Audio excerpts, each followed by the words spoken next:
So what's up, people on the interwebs? Hope you're having an amazing day. Now in today's video I'm going to discuss some things that I've found a bit odd, a bit peculiar, a little bit weird, and maybe also a little bit of culture shock in Japan. So let's dive into today's video topic for today.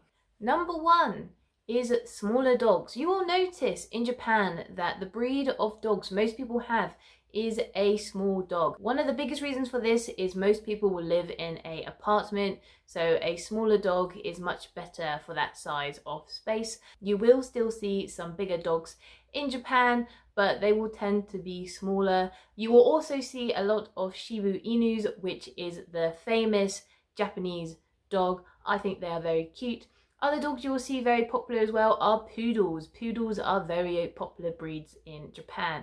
Now the thing is, I am also a dog lover. I love dogs, but I think there are some ugly dogs in Japan. Some people have these really small, tiny ones that they just do not look healthy at all. But the biggest thing, what I find weird with the dogs in Japan, you will find many dogs in Japan will wear nappies, or if you are from America, they wear diapers. They wear them all the time, and I find it so strange and odd. And the great thing is, I was hanging out with one of my Japan friends the other day, and they brought their dog with them, and their dog was wearing one of these nappies. So I finally had the chance to get my answer of why do the dogs wear nappies in Japan. It is very strange and odd. And the reason they wear the nappies in Japan is because if they travel to big social places, it is considered extremely rude if their dog is either peeing or defecating in that local area with many people. So that is why the dogs are wearing nappies. It is for politeness reasons, which I can understand the justification a little bit more, but I do find it extremely weird. Okay, the next one is water bottles. Especially if you are in the countryside, you will notice mountains of water bottles hanging around people's houses. When I first got here and started to notice all these big water bottles hanging around people's houses, I was very confused at first. I thought, oh, maybe they have all this water to water their plants around the area, or maybe it is survival water in case of a disaster. But some of these bottles had clearly been there for a long time. The bottles were very old, they were covered in light green moss, or the water inside had changed colour. So that kind of brought my question of, this can't be survival water. This may be for plants, but for how old the water has been there, no plants are getting watered with this water. So why are all these water bottles here? What is the reason for it?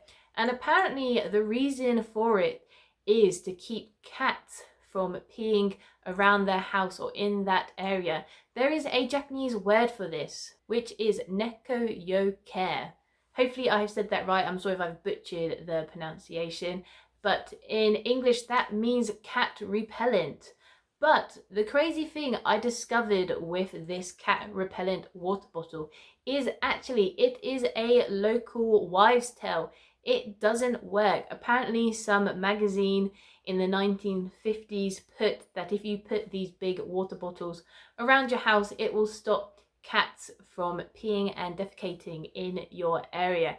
It is a local housewife tale, but the tale has spread so far that people still do it to this day. So if you see any big water bottles around people's houses, that is the reason. They are trying to keep cats away from peeing and defecating in their local house. They're trying to keep cats away from doing their business around their house.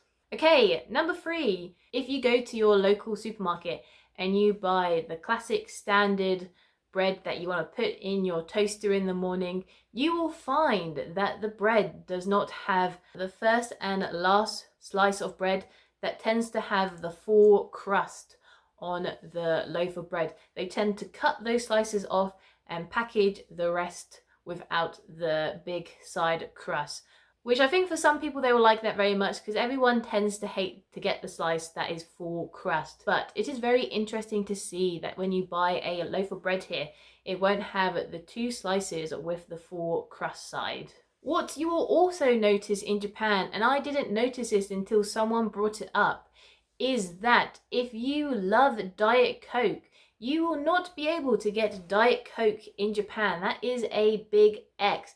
It does not exist in Japan.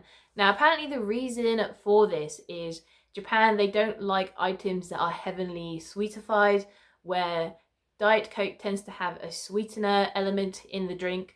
So that is why they don't have Diet Coke in Japan. But if you are still looking for a Coke type drink with 0 calories, they still have Strong Zero. So you can still get that Coke 0 calorie drink out here. You just have to go for Coke Zero instead. But they just have regular Coke and Coke Zero. If you are a big Diet Coke fan, you will not get it in Japan. And the last one that I have noticed that is sometimes a little bit peculiar is if you spot a Japanese person on the phone, they will do the bowing element when they talk to the person on the phone, which is very interesting because they are not speaking to the person in person, but they will still do the bowing gesture as if they are speaking to them in a face-to-face conversation, which I just find very fascinating because it just shows how much that the bowing element is so combined with the Japanese culture that even on a phone call where they cannot see the person, they will still do the bowing element as if they are talking to them in person. It just shows how much the bowing element is so infused with Japanese culture. But there you guys have it. Those are a few things I've noticed in Japan that is a little bit odd, a little bit weird, a little bit peculiar, also probably a little bit of a culture shock as well. If there is anything that you have seen in Japan that you find a little bit odd, peculiar, culture shock, let me know in the comments down below. If you've enjoyed this video, please leave it a like. If you think one of your friends will find this video interesting, please share it to them. And also, if you want to stay up to date with my videos, make sure you subscribe. But most importantly, guys, just remember, keep being awesome, keep being amazing, and I'll see you in the next Japan related video. Bye!